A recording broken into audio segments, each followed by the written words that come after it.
Alain, ministre de la fonction publique, invité d'Europe Matin. 5 660 000 agents publics en France, je le disais. C'est un salarié sur 5, tout de même.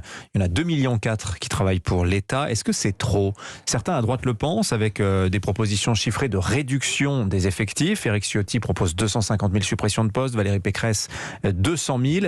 Emmanuel Macron, il avait promis, lui, 120 000 suppressions de postes. Aura-t-il un objectif s'il est réélu président de la République en 2022 ? Alors, je vais répondre à votre question par étapes. La première étape qu'il faut quand même constater, c'est que le sujet fonctionnaire, c'est devenu un très bon révélateur de la crédibilité et du sérieux d'un projet politique.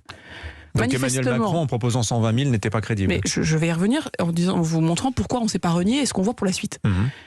Quand vous êtes de droite aujourd'hui, manifestement depuis 15 ans, votre crédibilité consiste à dire que vous allez mettre des fonctionnaires sur le billot, vous battre entre vous pour savoir quel est le bon nombre, ou être plus vague. C'est surtout faire des économies. Oui, mais ça montre qu'il n'y a pas de vision de l'État. Les fonctionnaires, c'est pas des pions, c'est pas des gens que vous placez, c'est des gens qui font marcher l'État et l'action publique. Quelle est la vision qu'a la droite aujourd'hui de l'action publique ? Je ne peux pas vous dire.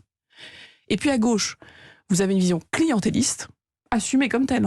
Vous avez certains, Madame Hidalgo à nouveau, qui vous dit d'un coup de baguette magique, je double le salaire des profs, ou alors vous avez Monsieur Mélenchon qui vous dit voilà, on va titulariser tous les contractuels, hop, plus 800 000 fonctionnaires. Le fait est que la fonction publique tourne de plus en plus grâce aux contractuels. Il y a de moins en moins de fonctionnaires titulaires. Parce qu'il y a aussi de moins en moins de monde qui se présente au concours. Il faut quand même être lucide sur le sujet. Notre vision. On revient à notre question d'attractivité et de rémunération également, Amélie de Montchalin. Et de sens des métiers et de responsabilité. Notre vision que le président de la République depuis 2017, c'est quoi ? Qu'est-ce qu'il a dit dès le départ ? Moins de monde dans les ministères à Paris, plus de fonctionnaires et d'agents publics au contact des Français, pour que l'État soit efficace et soit proche. Nous faisons cela depuis 2017, mais on ne confond pas la fin, l'objectif, et les moyens. L'objectif, c'est pas de réduire des fonctionnaires pour réduire des fonctionnaires. L'objectif, c'est que l'État, il soit proche et soit efficace. Et donc, oui, aujourd'hui, avec cette même logique, moins de monde dans les ministères, plus de Français sur le terrain, plus d'agents publics sur le terrain, au contact des Français, eh bien, nous assumons que nous mettons un peu plus de monde dans les commissariats, un peu plus de monde dans les gendarmeries, un peu plus de monde dans les hôpitaux. Et on fait tout ça sans augmenter le nombre total de fonctionnaires. Ça veut dire qu'on est en train de réallouer nos moyens. Toutes les organisations savent très bien comment ça fonctionne.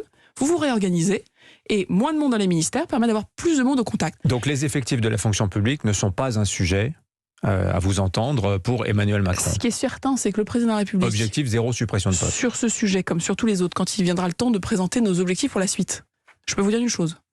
Il ne se positionnera pas en fonction de ce que disent les autres. On n'est pas dans la surenchère, on n'a pas de problème vis-à-vis de ce que nous disent la droite ou la gauche. Notre enjeu, c'est de parler de la France d'aujourd'hui, des besoins d'aujourd'hui, des besoins de demain, de France 2030, du plan de relance.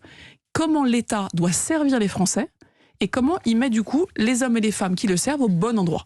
C'est ça le sujet. Et donc, on n'est pas dans la surenchère, on n'est pas là pour qui dit mieux ou qui dit moins. C'est pas ça le sujet.